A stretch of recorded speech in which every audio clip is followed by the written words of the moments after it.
dentist in Tyler would not do the implants because they said I didn't have enough bone. But at that point, I was looking into Zygomatic implants, and I said, hey, I'm going to go get training. Made you wait a little bit, but you've been in final teeth with Zygomatic implants for 4 years. 4 in years your final now. teeth. Mm-hmm.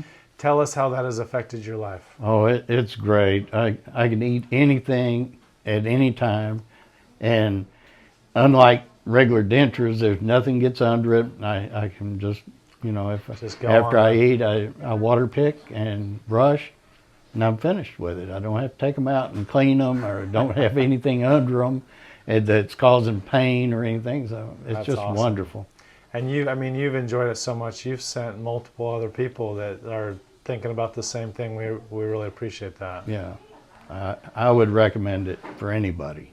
Well, congratulations on your 4-year update, and we love seeing that the bone still looks fantastic. These are going to last many, many, many years to come. Yeah, and I appreciate you and your efforts. Yeah, you awesome. did very well. Thank you. Appreciate it.